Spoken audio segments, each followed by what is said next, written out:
C'est que nous sommes conscients. Adam, lorsqu'il a vu sa nudité, il était surpris. Maintenant, on la connaît. On sait ce qu'il peut advenir et quels dégâts on peut faire avec. On a la conscience de ce qu'est notre corps, ce qu'est nos instincts, ce que sont nos instincts, nos passions. Donc ils disent, la descente de Sayyidina Adam alayhi salam et de notre mère Hawa du ciel vers la terre, c'est vraiment l'homme qui se déplace d'une évolution voulue par Dieu, de l'état de l'inconscience vers l'état de conscience qu'il est un homme. Un être humain avec ses faiblesses et ses forces. Donc c'est cet état de conscience qui fait que nous sommes responsables. Et comme vous le savez, lorsque l'être humain perd cette conscience, il n'est pas responsable en islam. Si la personne perd la faculté, qui est la raison, qui lui permet de comprendre les choses, il n'est pas responsable en islam. Si la personne a une crise de folie, d'épilepsie, ce qu'il commet pendant ce moment-là, il n'est pas responsable en islam. S'il est encore petit et n'arrive pas à la maturité qui lui donne la conscience, il n'est pas responsable en islam. S'il agit dans un état où on lui a fait boire un produit qui lui perd toute sa conscience, il n'est pas responsable en islam. Il y a levé du taklif. Donc c'est ça qui fait que l'insan, alors lorsque l'être humain il est conscient et qu'il commet l'erreur, alors là il est responsable et coupable, et c'est pour ça que l'islam lui demande de se repentir. Donc le repentir est la conséquence d'une conscience de l'homme, et cette conscience, au lieu de l'utiliser à bonne efficience, comme on dit, dans le sens que voulu par Allah, eh ben, il utilise dans le mal, où il y a un état d'insouciance qui le fait tomber dans le mal, qui est présent. Pour qu'il y a péché et responsabilité, j'ai dit état de conscience, elle est exprimée en islam par, comme j'ai dit, al-boulour, la maturité. C'est pas la puberté uniquement. Moi, je n'explique pas ça par la puberté physique. Parce que dans la responsabilité légale, on fait la différence entre la puberté physique et la maturité de la conscience. La personne peut avoir, une fille peut avoir 9 ans, elle est pubère physiquement, mais elle est encore dans l'inconscience. Et juridiquement, elle n'est pas responsable. Et vous pouvez trouver quelqu'un qui a 16 ans et qui est encore pas mature. D'où le fait que les savants musulmans comme Imam Abu Hanifa, l'Imam Malik et autres ont divergé concernant là de la responsabilité juridique et civile. L'Imam Malik dit c'est au cas par cas. Vous avez un qui est responsable et mature à 9 ans, et vous avez un que c'est à 17 ans. L'Imam Abu Hanifa va jusqu'à l'âge de 16 ans. C'est ce qu'on appelle ici dans le langage de la responsabilité judiciaire, là, de la majorité. On fait la différence entre la majorité qui veut dire il y a Rachel, on appelle ça, et Boulour Jismi. Il y a une différence entre les deux. Vous pouvez trouver une fille, surtout les filles, elles sont plus précoces que les garçons, elle est pubère à 9 ans, mais elle ne peut pas assumer, par exemple, le jeûne. Physiquement impossible. On ne peut pas lui dire non parce que tu es pubère, jeûne, non. C'est clair? Donc faites attention, et le fait et la preuve, regardez, Rasul Sallam il a dit, vos enfants, vous leur ordonnez de prier à 7 ans. Et soyez plus strict avec eux à 10 ans. Mais c'est pas encore c'est le taklif ça. Et c'est pas là de la responsabilité, pas encore. C'est une question d'éducation par évolution pour préparer les enfants à l'adoration de Dieu subhanahu wa ta'ala. Et cela, de toute façon, avant de leur ordonner, il y a déjà un modèle. Avant, comme on a dit, qui doit être présent. Alors ça, c'est autre chose qui est nécessaire pour que l'on considère la personne responsable et l'ilm. La personne doit connaître, savoir. Il faut que celui qui commet l'erreur, il doit savoir qu'il a commis un interdit.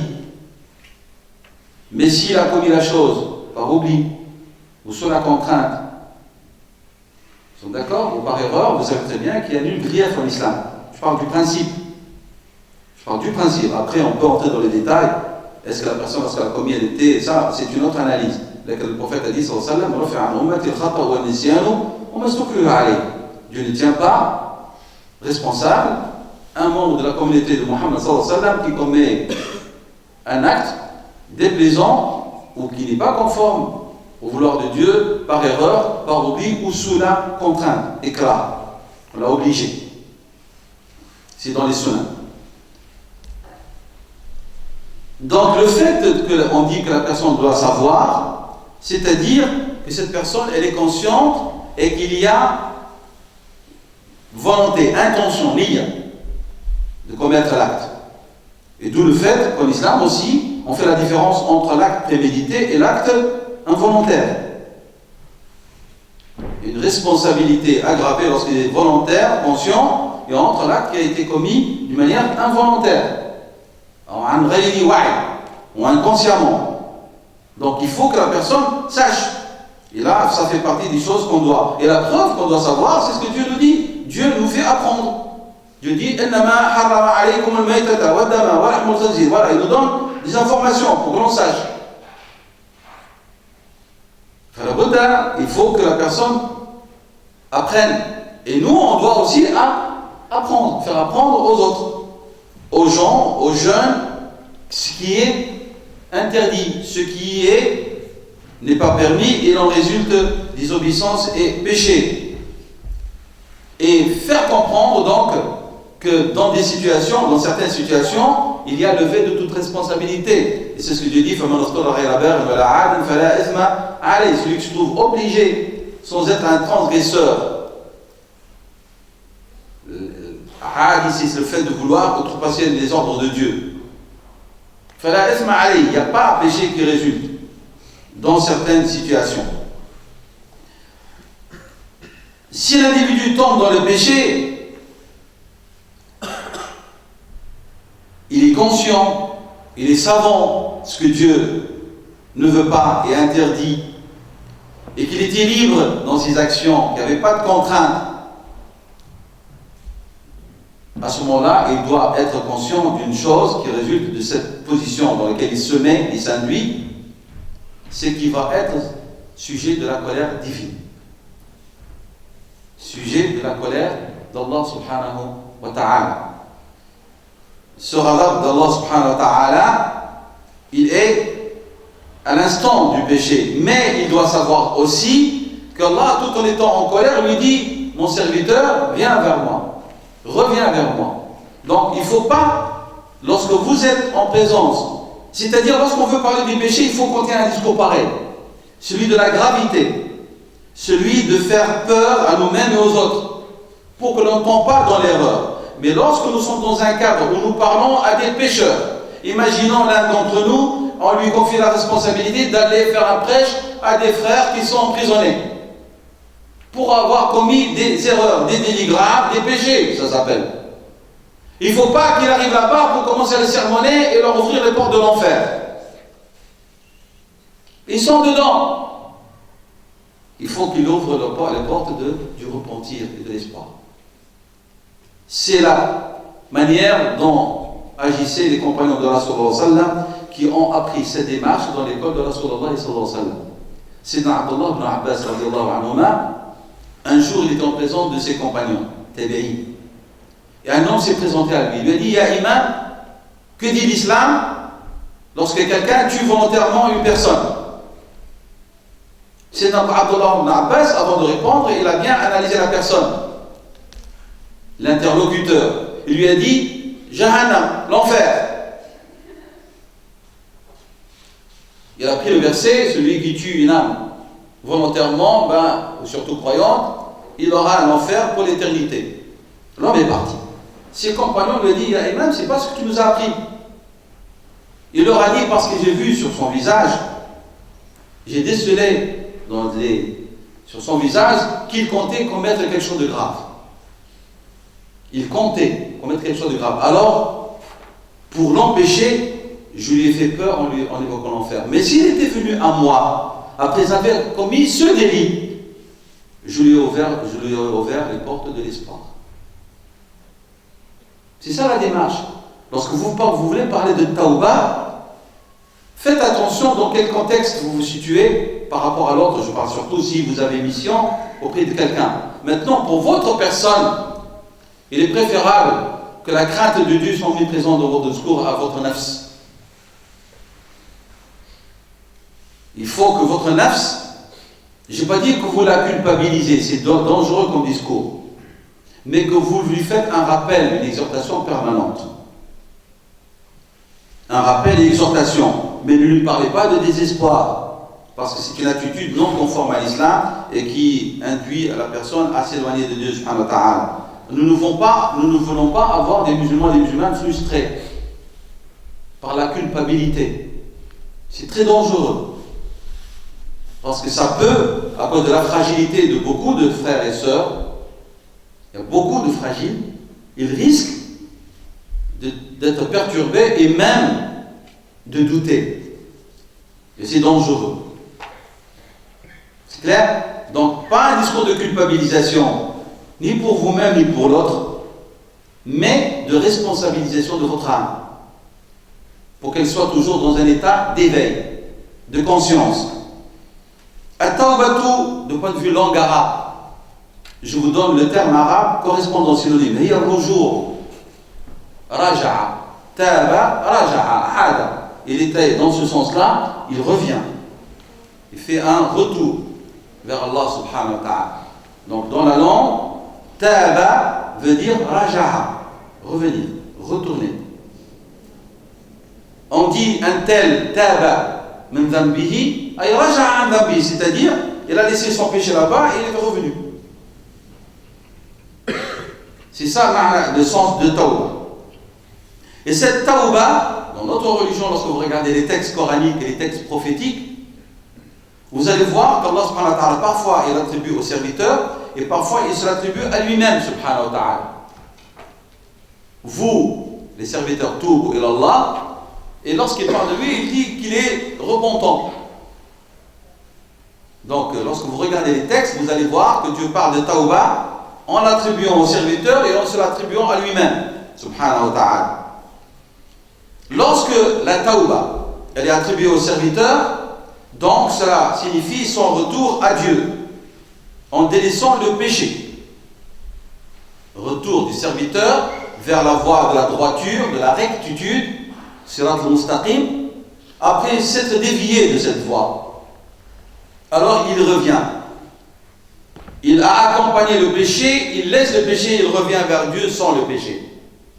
Ça c'est lorsqu'il s'agit du serviteur. Il revient donc à Dieu, il revient à l'adoration, il revient à l'obéissance, avec le regret, avec la demande de pardon. Mais lorsqu'on attribue tawba ila Allah subhanahu wa ta'ala, ça veut dire qu'Allah subhanahu wa ta'ala revient, dans quel sens? Il revient vers son serviteur par le pardon en le déchargeant du péché.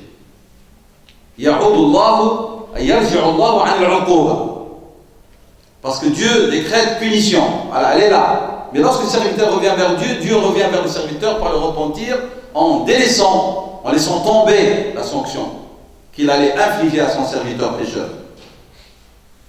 Donc il y a l'idée de nos jours de revenir, mais revenir vers son serviteur par le pardon, alors qu'il allait le sanctionner par la punition pour son péché. Ça c'est lorsqu'on parle de tawba entre Allah et serviteur. Donc Allah il revient par son serviteur, par la bienveillance, par la bonté, par le pardon. Et c'est pour ça que Dieu dit dans le Coran, laqad taba Allahu ala an-nabi wal muhajirin. Dieu est revenu vers son prophète, vers les muhajirin et al-ansar, comment? C'est-à-dire par sa bienveillance, par sa clémence. Et il a dit après subhanahu wa ta'ala thumma taba alayhim. Et Dieu il est revenu vers eux. Pour que, quoi, qu'est-ce qu'ils vont faire en contrepartie? Liyatoubu. Et eux vont revenir vers lui. Donc, Allah il vient vers eux et eux ils reviennent vers Dieu. Lorsque toi tu reviens vers Dieu, Dieu il revient vers toi. Parce que Dieu se détourne de nous lorsqu'on fait le péché. Et nous lorsqu'on pêche, qu'est-ce qu'on fait? On s'est détourné de Dieu aussi. Donc Allah se détourne de nous et nous lorsqu'on commet le péché, on se détourne d'Allah. At-tawba, il en résulte, nous on revient vers Dieu et Dieu il revient vers nous. Pas physiquement. Par son pardon, c'est pour ça que je n'ai pas fait le geste. C'est clair? Donc voilà l'idée de tawba. Allahu ya'udu. C'est pour ça que vous avez le hadith, vous le connaissez, lorsque le serviteur adorateur dit Ya Rabbi, Allah lui dit Labbayka abdi, me voici mon serviteur. Et lorsque le serviteur pécheur se souvient de Dieu, il dit Ya Rabbi, Allah lui dit Labbayka, Labbayka, Labbayka abdi. Je suis là, mon serviteur. Et rappelez-vous l'autre hadith de Rasul sallam, celui qui se rapproche de Dieu, d'un empan, Dieu se rapproche de lui, d'une coudée, et celui qui se rapproche de Dieu d'une coudée, Dieu se rapproche de lui, puis si vous venez à lui en marchant, lui vient vers vous, pas en courant. Faites attention, n'imagez pas. Ne poussez pas la réflexion pour vouloir imager. Parce qu'Allah subhanahu wa ta'ala, laysa kamithlihi shay. Rien ne lui ressemble subhanahu wa ta'ala. Mais c'est pour approcher de nous ces idées, parce que nous sommes des humains terrestres. Allah subhanahu wa ta'ala, il est au dehors du temps et de l'espace. Subhanahu wa ta'ala. Il ne peut pas en faire une partie. Donc, on a dit que at-tawbatu, le retour à Allah subhanahu wa ta'ala, c'est le fait de retourner à la voie de la droiture après s'être dévié. Et elle est à l'opposé du fait de vouloir persister dans le péché. Le péché veut dire, al-ma'siyah, c'est la persistance dans la voie du péché. At-tawbatu, c'est le retour vers Allah subhanahu wa ta'ala et vers sa voie droite. Donc, c'est-à-dire, en vérité, c'est le fait de délaisser les péchés tout de suite, prendre résolution à ne pas revenir dans l'avenir et regretter l'acte commis.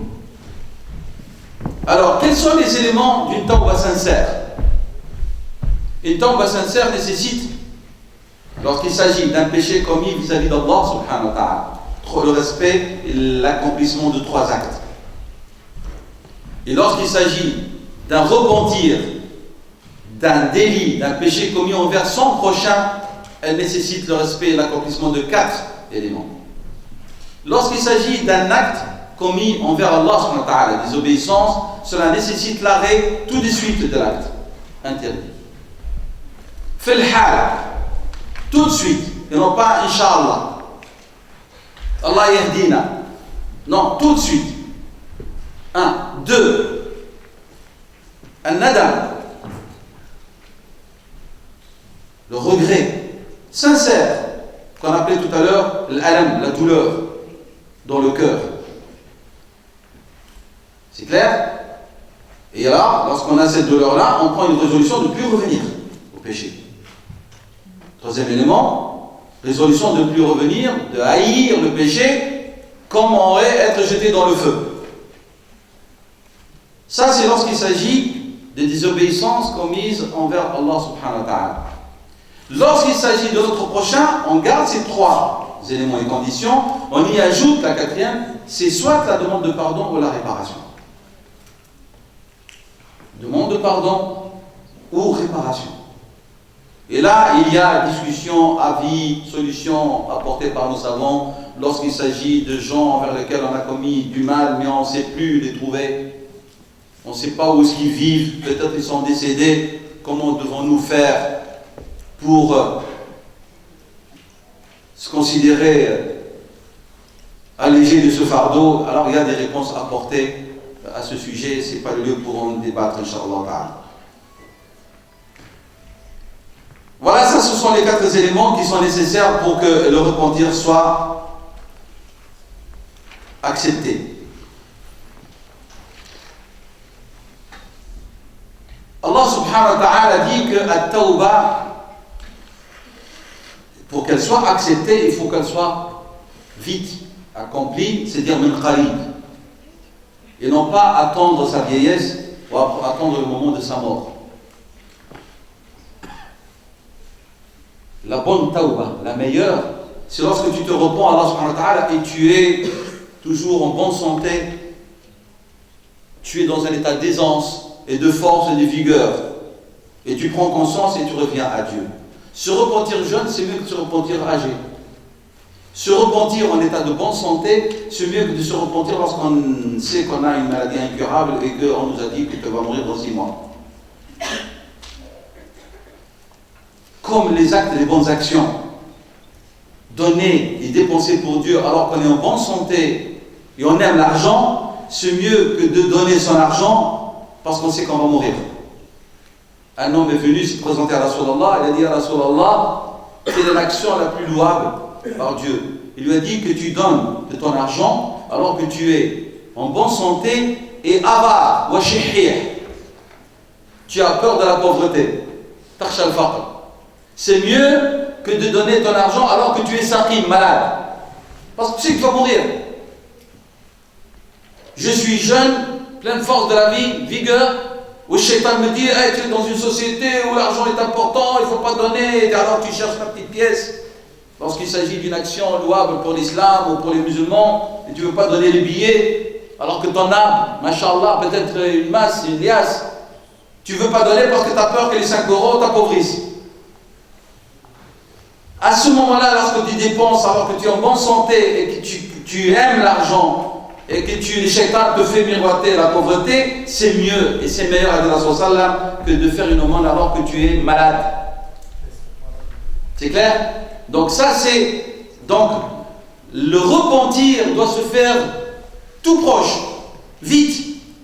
C'est pour ça que je dis à Toubouna min qarib. Ils prennent conscience rapidement et vite ils se repentent. Se repentir est meilleur que celui qui est reporté ou que celui retardé jusqu'à la vieillesse, jusqu'à la maladie ou la sénilité. Ça, c'est vraiment la meilleure tauba.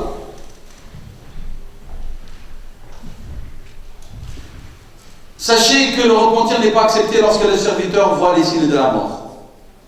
Comme a dit Rasulullah sallallahu alayhi wa sallam. C'est pas lorsqu'on commence à agoniser qu'on va demander pardon. C'est tard. C'est un peu tard. C'est un peu tard. Alors, je vais vous dire une chose. C'est un rappel pour vous-même et pour moi, ma personne. La mort, comme disent les vieux, al-mautu ya'ti baghtatan. La mort, elle vient par surprise, soudaine. Elle ne touche pas les vieux uniquement. La mort, elle touche les nourrissons, les enfants, les jeunes, les adultes et les vieilles personnes. Alors le shaitan fait leurrer les jeunes en leur faisant croire qu'ils sont jeunes et qu'ils ont encore du temps. Ils ne sont pas vieux, pourquoi se pressent-ils de se repentir? Alors que Dieu nous dit clairement que la mort, elle vient par surprise.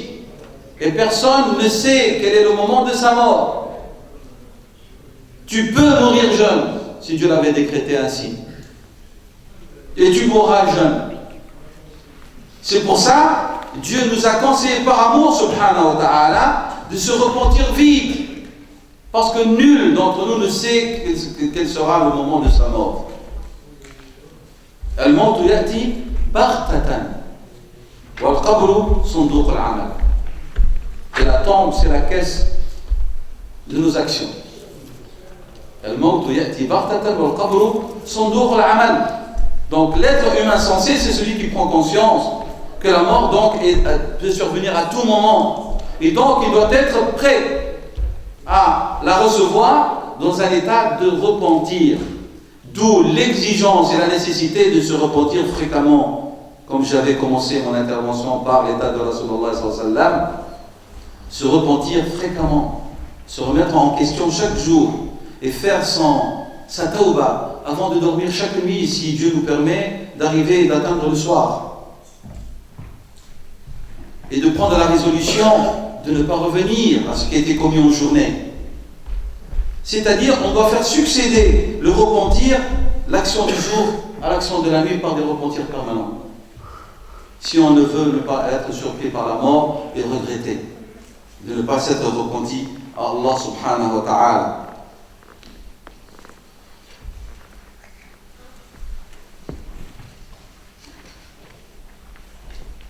Je vais conclure, Inch'Allah, cette intervention. Je préfère qu'elle ne soit pas longue, mais au moins que ce que je dis soit nécessaire et efficace. C'est que donc, at-tawbatu, c'est le délaissement des péchés. La tawba consiste à délaisser les péchés, et le péché, c'est toute chose commise et qui va à l'encontre de l'ordre de Dieu, subhanahu wa ta'ala, exprimé par le Saint-Coran ou par la révélation prophétique, parce que ce, comme vous savez, est une partie de la révélation. Ça, c'est at-tawba. Et cette tawba et cette mauvaise action interpelle, comme j'ai dit, nos membres et notre cœur. A'mal al-jawarih, les actions des membres, et a'mal al-qulub, les actions du cœur. Autre remarque pour conclure, sachez que celui qui ne commet pas de péché majeur et ça donne à des péchés mineurs, les péchés mineurs peuvent s'accumuler jusqu'à être la cause de la perdition de l'individu, comme nous a annoncé Rasulullah sallallahu alayhi wa sallam. Donc ne pas minimiser les péchés mineurs, parce que les péchés mineurs peuvent être la cause de la perdition de l'individu, surtout s'il y a persistance. C'est pour ça qu'on a dit la saghirata ma'a isra wa la kabirata ma'a istighfar. Il ne faut pas dire que ce n'était pas un péché mineur si vous persistez, parce qu'elle peut redevenir un péché majeur. Mais on nous a ouvert la porte de l'espoir en nous disant, mais aussi, il n'y a pas de péché qui persiste si vous avez demandé pardon à Dieu. Alors le pardon est une conséquence au repentir, mais il ne devance pas le repentir. Vous ne dites pas astaghfirullah alors que vous n'avez pas encore arrêté de commettre le péché. Tatoubu wa tastaghfiru, comme l'a expliqué Ibn Qayyim dans son livre Madarij as-Salikin. Talab al-maghfira vient après avoir arrêté. Ya Rabbi, je te demande pardon pour ce que j'ai commis. Et non pas je commets, je demande pardon. Non. J'ai commis, j'ai pris conscience, j'ai arrêté et je te demande de me pardonner. Donc toujours le demande pardon vient après at-tawbah. Parce qu'on a peur que Dieu n'accepte pas notre repentir. Parce qu'on a peur que Dieu ne nous pardonne pas. Alors, une fois qu'on a arrêté, on nous dit Ya Rabbi, je me suis repenti. Ya Rabbi, j'ai arrêté. Ya Rabbi, j'ai pris la résolution de ne plus revenir. Ya Rabbi, j'aime pas le péché. Alors Seigneur, pardonne-moi. Alors Seigneur, pardonne-moi. Une conséquence. Et non pas astaghfirullah et on est dans le péché. Non, ça ne marche pas. Ça, c'est un autre élément que vous devez garder dans votre esprit et dont vous devez être conscient. Les gens qui se repentent sont 4. Tout ça, c'est pour conclure. Il y a un repentant des péchés. Et donc, il va persister dans la voie de la droiture jusqu'à la fin de sa vie. Il va essayer de rattraper tout ce qu'il n'a pas fait comme acte louable. Donc, qu'est-ce qu'il va faire? Il se repent et il dit, dans ce qui me reste, il faut que je rattrape. J'ai du retard. J'ai du retard. Wallahi alladhi la ilaha illa hu, nous avons tous du retard. Une fois, avec des élèves à moi, on a fait un petit calcul. Je leur ai dit, on va regarder on va calculer ensemble combien d'actes louables commettons-nous dans cette vie.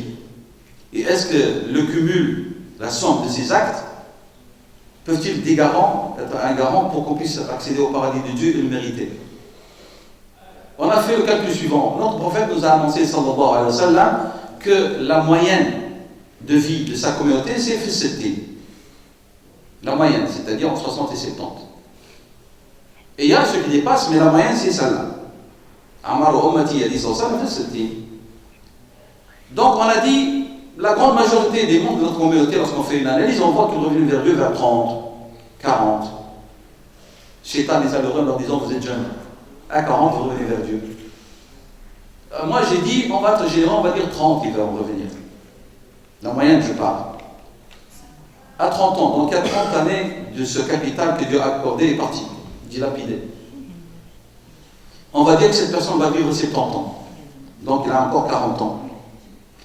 On va faire un calcul, combien cette personne, sur les 24 heures, réserve-t-elle à Dieu pour se faire demander pardon pour ce qu'elle a fait ou pour les manquements. Il y a 8 heures, 6 heures de sommeil, il y a 8 heures de travail, il y a 2 heures de consommation de nourriture, 1 ou 2 heures pour ses plaisirs. Je parle de celui qui est conscient. On a fait le calcul, visiter sa famille, regarder la télé, lire, etc. À tout casser, lecture du wird, du Coran, une demi-heure ou 20 minutes, les prières bien faites, ça ne dépasse pas chacune 10 minutes, 15 minutes. On ajoute quelques nawaf, on a dit qu'il va réserver avec bonté 2 heures par jour pour Dieu. Et 22 heures, c'est pour lui. On a multiplié les 2 heures par jour par semaine. Ça nous fait 14 heures. Les 14, on les a multipliés par les 4 semaines.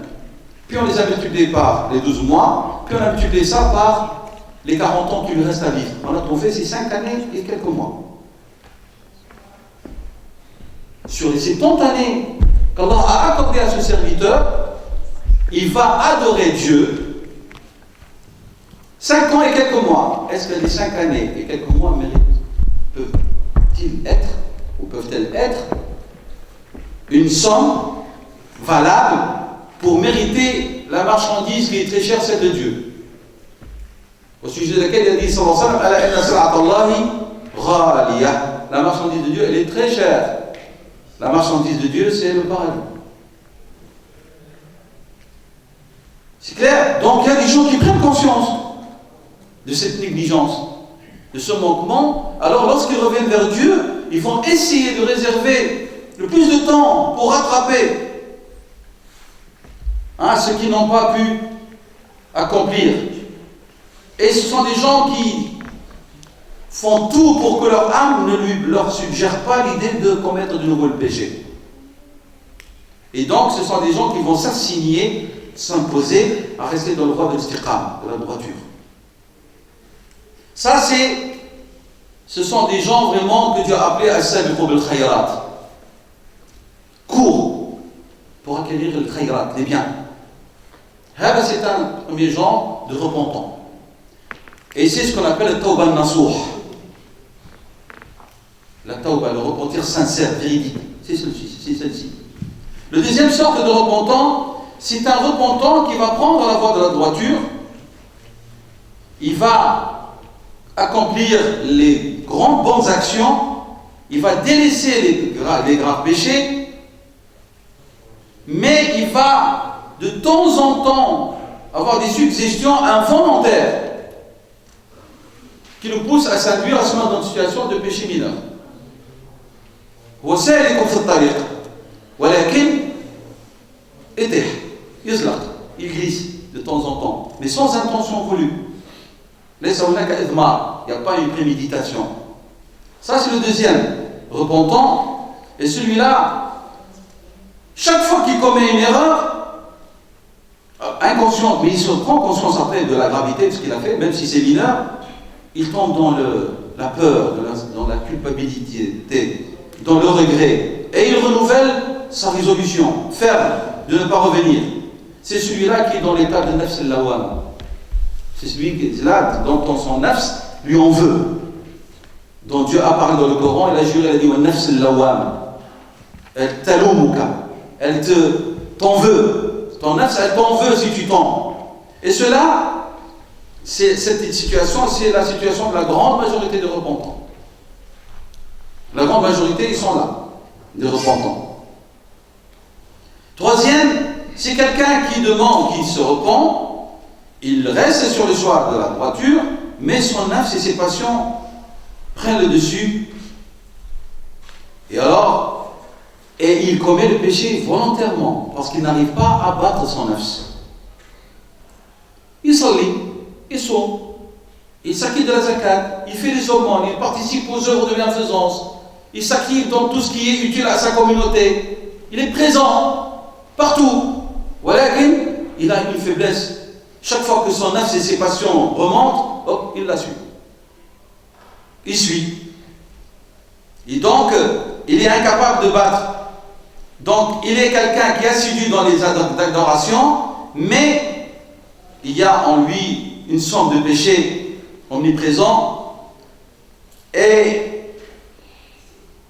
il espère, après avoir satisfait ses désirs ou accompli ses péchés, il souhaite s'y arrêter. Ya Rabbi, Inch'Allah Rabbi Edini. Il dit ceci. Donc, mais en vérité, c'est quelqu'un, on dit en arabe, Saouf. Inch'Allah. Demain, Inch'Allah, je ne veux plus être le même. Je changerai. Taswif. Il reporte cela. Et celui-là, si vous voulez, c'est celui qui est désigné par Allah subhanahu wa ta'ala lorsqu'il dit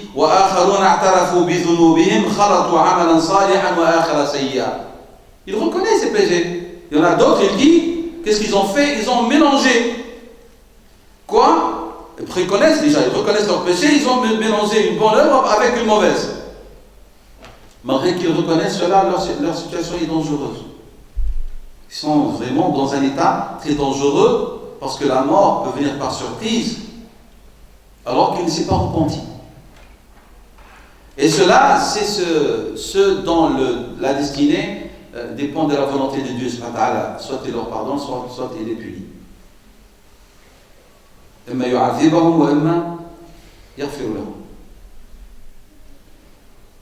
Donc ça, c'est Et bien sûr, il nous a recommandé islamiquement à leur sujet, s'ils meurent sans s'être repentis alors qu'ils faisaient la prière ou ceci, de les évoquer combien. Pourquoi? Parce que peut-être ils ont eu et reçu la grâce de Dieu. Donc on ne peut pas dire du mal, et c'est à ce sujet que le prophète a dit sur ça, pour commentaire comme Mikhaïl. Même si c'est un suicidé. Donc, voilà donc les trois. Et le quatrième, c'est quelqu'un, en vérité, il se repent, et puis il reste un certain moment sur le droit de la droiture, puis il tombe dans le péché, volontairement. Sans qu'il ne suggère à son âme et à son nafs de repentir. Il ne suggère pas. Il ne la met pas devant ses responsabilités. Il ne regrette pas ce qu'il a fait. Il est insouciant. Il est dans un état d'insouciance. Donc c'est quelqu'un qui persiste en vérité, volontairement à commettre le péché. Et celui-là, vraiment, c'est celui qui est la victime de son nafs al-ammara bis-sou. C'est celui qui est devenu l'esclave de son âme incitatrice à faire le mal. Et ces personnes, on a peur pour eux du mauvais devenir. Et pour nous-mêmes, quand on nous préserve de ne pas tomber dans cette situation. Voilà, si vous voulez, en résumé, d'une manière concise, on va dire, at-tawbatu, et les éléments nécessaires pour que la personne prenne conscience quant à sa gravité, comment est-ce qu'il peut en être conscient et ce qu'ils doivent s'en suivre comme action pour que vraiment son repentir soit un repentir effectif. Nasallallahu an yatuba alayna wa iyyakum wa naj'alna mimman yastami'una al-qawla fayattabi'una ahsana wa sallallahu wa sallam wa barak ala sayyidina Muhammad wa ala alihi wa sahbihi wa sallam tasliman kathira. Nous allons passer, si vous voulez bien, aux questions. J'espère qu'on a des questions qui sont en rapport avec le thème, que je n'ai pas de mauvaise surprise. Une fois, je faisais une intervention sur l'aqida, le dogme. Et un jeune se levait et m'a posé la question sur les relations intimes. Le doigt, j'ai dû m'attendre des questions sur l'aqida. Je parlais de Dieu, des attributs de Dieu, comme introduction et autres. Puis la personne se levait, elle m'a posé une question sur les relations intimes, j'étais choqué. J'ai dit, là, il a Allah. Moi, je parle, lui, il parle de Dieu, du jugement dernier, etc. Oh, ouais, il pense au lit. S'il y a quelque chose qui ne va pas là-dedans. Donc, parfois, vous avez des réponses et des choses pareilles qui vous laissent perplexes. L'imam Abu Hanifa, rahimahullah ta'ala, comme vous savez, l'imam Abu Hanifa, on le classe parmi les tabi'in. Parce qu'il a rencontré certains compagnons de Rasulullah sallallahu alayhi wa sallam. Il était malade, il avait une maladie au niveau de son pied, de sa jambe. Et un jour, un individu s'est présenté, et alors il a cru, dans son apparence, c'est quelqu'un qui vient chercher le savoir. Il s'est installé devant Abu Hanifa, Abu Hanifa, avec les douleurs de sa jambe, il l'a replié, alors qu'il avait tout le droit de la tendre, par respect à cette personne et cette apparence. Et puis un jour, la personne a levé le doigt, elle a posé une de ces questions tellement horribles. Alors Abu Hanifa, il a répondu à son question en disant, il était temps que Abu Hanifa tende sa jambe. C'est-à-dire, je me suis retenu devant quelqu'un qui ne mérite pas. C'est ce qu'il voulait dire avec politesse. Donc j'espère que nos frères et nos sœurs apprennent ce qu'on appelle la méthodologie, le manhajiyya. C'est très important. On a une thématique, on reste dans le cadre de la thématique. Si on fait des séances ouvertes, à ce moment-là, oui, toute question doit être posée, et je n'ai pas dit qu'on doit pas poser toute question, on doit les poser. Il vaut mieux la poser à vos frères et à vos sœurs qui ont certaines connaissances, que de rester avec ces frustrations ou d'aller poser des questions à ceux qui ne savent pas. Ça, c'est tout à fait normal. Mais lorsqu'on est dans une thématique, restons dans le cadre de thématique, ça montre que nous sommes des gens méthodiques et on sait comment s'adresser. Ma mère regrette des péchés, médisances commises à l'encontre de personnes et amis. Ils vont se poser des questions sur sa demande de pardon. Non, elle peut demander pardon d'une manière intelligente. Parce qu'ils disent, nos savants, si la personne qui a commis un péché, elle craint, si elle dévoile les péchés commis à ces personnes, et que leurs réactions vont être des réactions démesurées, qui peuvent mettre des réactions violentes, ou des réactions qui mènent vers la destruction de la personne sur le plan moral ou physique. Alors ils disent qu'elle essaie d'une manière feutrée, indirecte, de demander pardon à la personne avec l'intention ça c'est une, de se faire pardonner, et deuxièmement, qu'elles essayent de se racheter par une relation meilleure et sincère envers ces personnes envers lesquelles elle a commis ces erreurs. Qu'elle essaie par exemple de réhabiliter ces personnes. Par la médisance, la médisance, elle n'a pas dit seule. Elle a dit en présence d'autres personnes pour détruire moralement l'autre ou son honorabilité. Alors comme elle a dit du mal, qu'elle essaie de se racheter en disant j'étais dans l'erreur, en parlant à ces personnes dans ces cercles où elle avait dit du mal. Qu'elle se rachète en côtoyant les mêmes personnes, et elle les connaît sûr et certain, auprès desquelles elle avait dit du mal du père ou de ces personnes, ses amis, qu'elle essaie de dire voilà, je me suis trompé. Je demande pardon à Dieu et je vous demande vraiment de tout ce que j'ai dit de le considérer faux. Vous allez me dire, oui, elle a peur d'être discréditée. Il vaut mieux qu'elle soit discréditée que de payer de ses bonnes actions au jugement dernier. Il vaut mieux être discrédité et une petite bonne lessive, fait dunya hadi, que de se trouver devant Allah subhanahu wa ta'ala et de perdre ses bonnes actions, comme a dit Rasulullah sallam dans le fameux hadith où il parle du muflis. قال صلى الله عليه وسلم أتدرون من المفلس؟ À ses compagnons, قالوا المفلس فينا من لا متاع له ولا دينار. Le muflis chez nous, le Rasulullah, c'est celui qui n'a pas de bien ni de dinar. قال لا. Le muflis dans ma communauté, c'est quelqu'un qui va venir le jour dernier avec beaucoup de bonnes actions, dans le sens des prières surrogatoires, des aumônes, des pèlerinages, des umrah. Mais entre-temps, il a dit du mal de celui-ci. Il a dénigré celui-ci. Il a spolié les biens de celui-ci. Alors Dieu subhanahu wa ta'ala ordonnera on va prélever de ses bonnes actions pour les rendre à ceux envers lesquels il a commis des exactions. Si ces bonnes actions sont achevées et il n'a pas payé, alors Dieu dit prélevez de leurs mauvaises actions et chargez-le avec. Et puis il sera ordonné qu'il soit jeté en enfer. Hada al-muflis.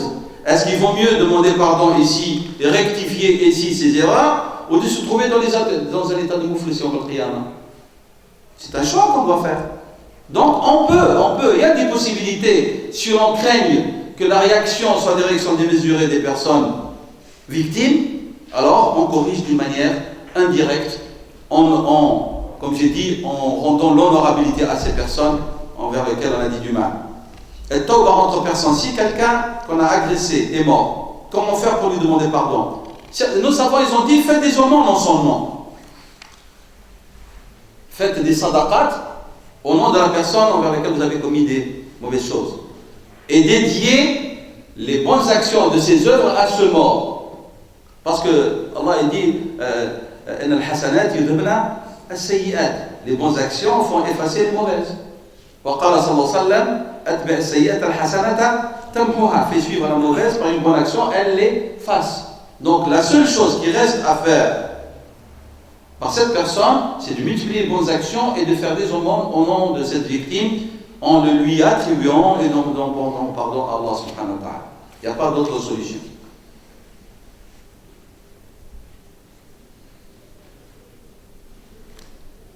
Donc, je voudrais savoir si je dois arrêter de faire du sport pour faire la prière à l'heure, puisque plusieurs fois, je suis obligé de prier le salat de Asr et du Maghrib tard. C'est un péché de faire sport qui m'empêche de prier à l'heure. Oui, organisez-vous parce que votre hobby soit à des heures où vous avez ce qu'on appelle un temps étendu. Vous savez que chaque prière a un temps large et un temps restreint. هناك وقت موسع ووقت ضيق وقت موسع ووقت ضرورة. Alors faites en sorte que vous faites votre activité durant un temps où vous avez la possibilité de prier la prière, pas forcément qu'au début de son temps, mais vous avez un temps assez étendu pour la faire. Et c'est pour ça que nous savons, il y a beaucoup de frères, ils font des activités sportives le soir.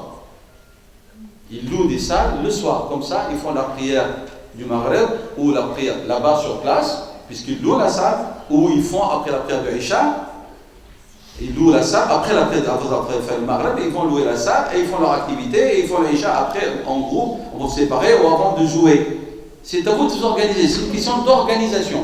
Parce qu'Allah subhanahu wa ta'ala, min fadlihi, nous a accordé cette largesse. La salat, elle a un temps de préférence qui est le début, et un temps d'acquittement légal qui se situe entre le début et la fin. Et cela est toujours valable. Donc c'est une question d'organisation. Est-ce que chanter sans instrument est haram? Non. La voix est un instrument. Tant que ce que vous chantez est un chant qui est conforme par son contenu à l'éthique islamique, il n'est pas interdit. Et vous savez très bien que même la question des instruments est un sujet de débat. Très ancien. Il n'est pas nouveau. Mais la voix, c'est l'instrument par excellence, la voix. Un jour, le hadi c'est celui qui accompagne et qui guide les chameaux, et pour les inciter dans leur marche, il chante. Et ça incite les chameaux à... Et alors, il y avait les épouses du prophète sallam et des femmes sur ces montures, et tellement les chameaux étaient enchantés d'entendre ça, ils étaient bien éveillés. Le prophète a dit au hadi, doucement, rifqan bil qawarir. Attention, il y a le porcelaine là. C'est pas question de faiblesse pour dire que les femmes n'ont qu'une force. Non, non, non. Les femmes ne sont pas faibles de caractère. Non, il peut dire, c'est-à-dire le respect de la femme et sa féminité. Donc non, le chant de la voix, vous entendez partout, dans toutes les chaînes qui sont respectables, le chant islamique, c'est pas le chant où on parle que de Dieu et de son prophète. Le chant islamique, où on parle des vertus, des nobles vertus, de la fratrie, du respect, de la confiance, de la nature que Dieu a créée, de l'amitié, du voyage et de ses utilités. Parce que vous pouvez chanter les poèmes islamiques. Puis l'islamique, c'est dire conforme dans leur contenu. Parce que nous, on a réduit le mot islamique aux religieux, à connotation religieuse, c'est-à-dire rituelle. Non, l'imam al-Shafi'i, c'est un grand imam, rahimahullah ta'ala. Min ulama al-umma. Salafina al-Salah. Il était un poète. Et parmi ses poèmes, il parle, par exemple, des mérites du voyage. Safir. Voyage, tu trouveras autre que ceux que tu as été séparé.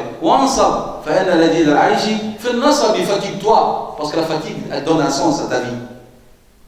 Donc, c'est pas uniquement Allah, subhanahu wa ta'ala, et Rasul sallam. Non, on chante aussi autre chose.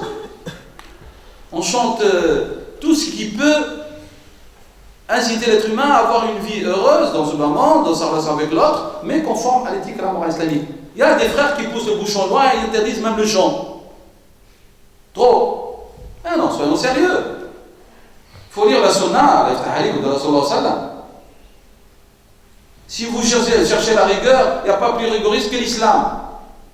Si on veut tomber dans la rigueur. Mais le danger, c'est que la rigueur peut mener vers un extrémisme qui peut vous mener vers une lassitude. Et alors, comme a dit Sayyidina Ali, les âmes, lorsqu'elles se fatiguent par la rigueur, elles peuvent devenir aveugles. Sa'atan bisa'a. Un moment et un moment. Mais de délassement halal, conforme aux règles morales et aux valeurs islamiques et à l'éthique islamique. Donc ne rendez pas les choses que l'islam a simplifiées à Dieu l'Eftalik. Peut-on se repentir à la place d'un autre? Non, pas du tout.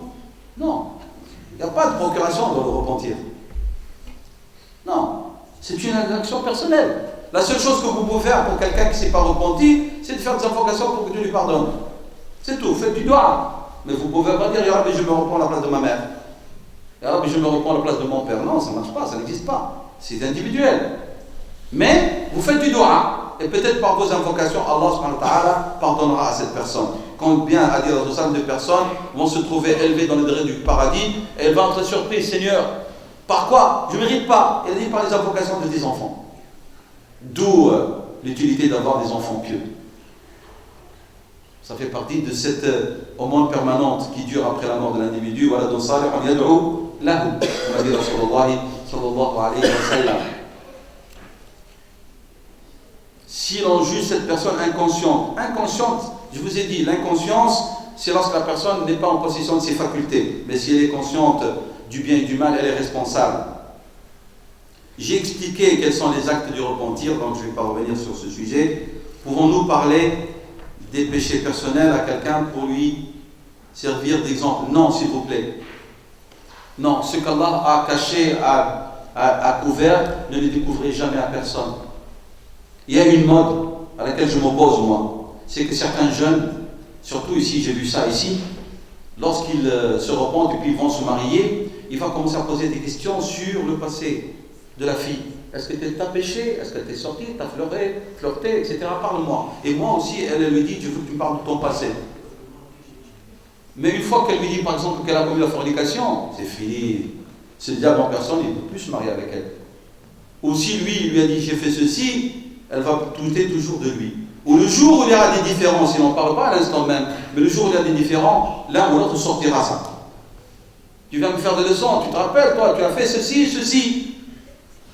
C'est pour ça, ne dévoilez jamais sur quoi je me base. Sur l'anecdote suivante. Sayyidina Omar radiallahu anhu, Amir al-Mu'minin. Amir ne veut pas dire le prince des croyants, hein, veut dire le chef des croyants.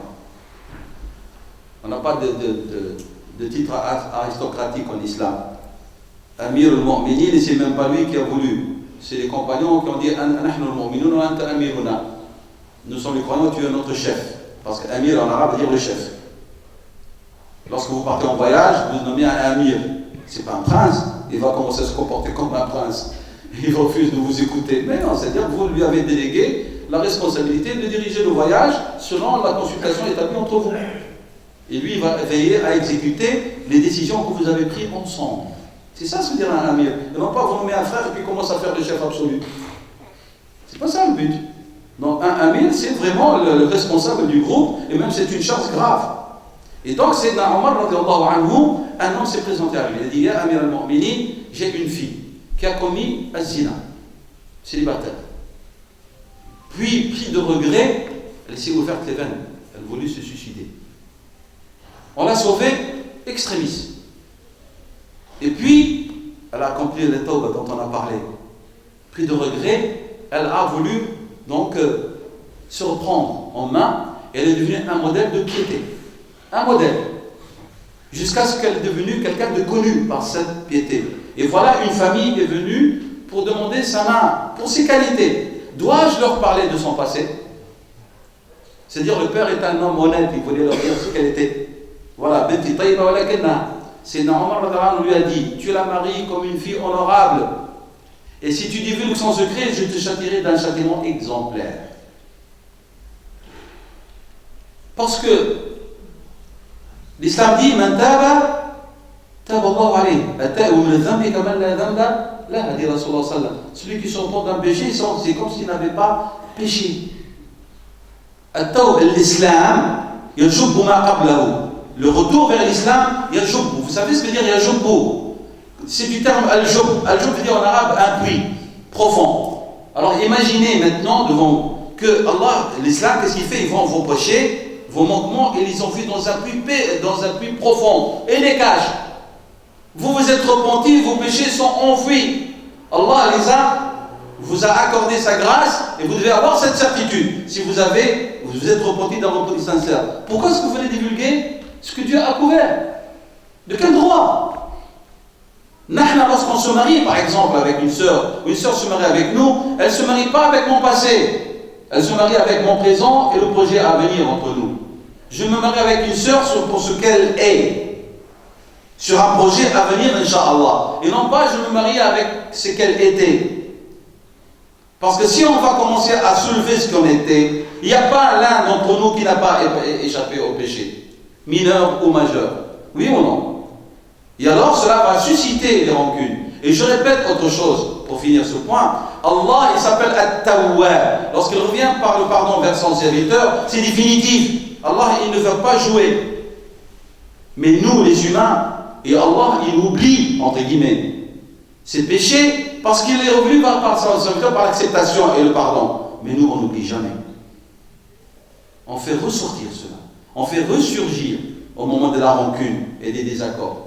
Alors, dans votre intérêt, votre stabilité, et la stabilité de votre couple en l'occurrence, de ne pas parler. Et si vous voulez que cette personne prenne exemple sur vous, parce que vous êtes quelqu'un, vous parlez à l'indéfini. Je connais quelqu'un qui a fait ceci et ceci. Wallah taba'ali. Alors pourquoi tu ne suis pas son exemple?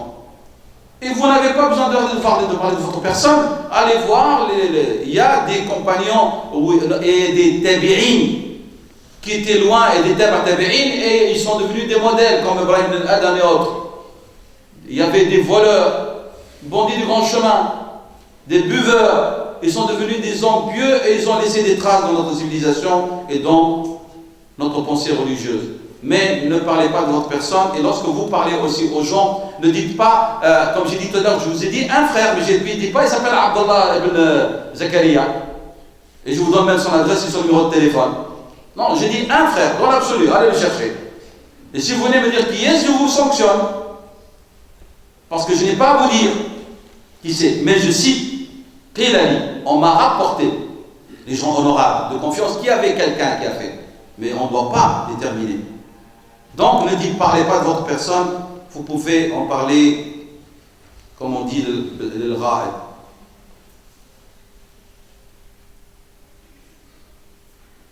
Si, bien sûr, le Coran dit concernant ces nains, c'est un fatal. Dieu dit dans Sourate Al-Baqarah et ailleurs que Adam a pris conscience lorsqu'il est descendu sur terre, lorsqu'il a vu sa nudité, ses passions, il a pris conscience. Et lorsqu'il a pris conscience, alors il a demandé pardon. Donc il a pris conscience, Allah subhanahu wa ta'ala taba alayhi, innahu at-tawwabur rahim.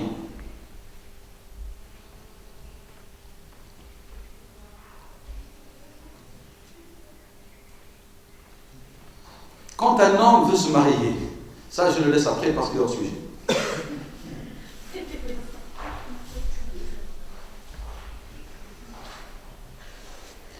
Peut-on faire un repentir sincère pour plusieurs péchés commis? Parfois on oublie les péchés qu'on a faits. Dans le cas de médisance, que faire si on ne voit plus les personnes? J'ai répondu pour la deuxième question. Pour la première question, la deuxième, le repentir, mais bien sûr lorsqu'on prend conscience de tous ces péchés. Alors on va faire un repentir global, définitif, pour toutes ces désobéissances. Et c'est bien que vous énumérez en vous-même tout ce que vous avez fait comme méfait, que vous voulez rappeler. C'est bien, pour vous rendre compte que vous avez fait est tellement grave. Moi, je vous assure, je m'allie à l'avis de l'imam Ibn al-Qayyim, que le péché dont il résulte une douleur permanente est meilleur qu'une obéissance qui n'a pas été traversée par la désobéissance. Parce que l'amertume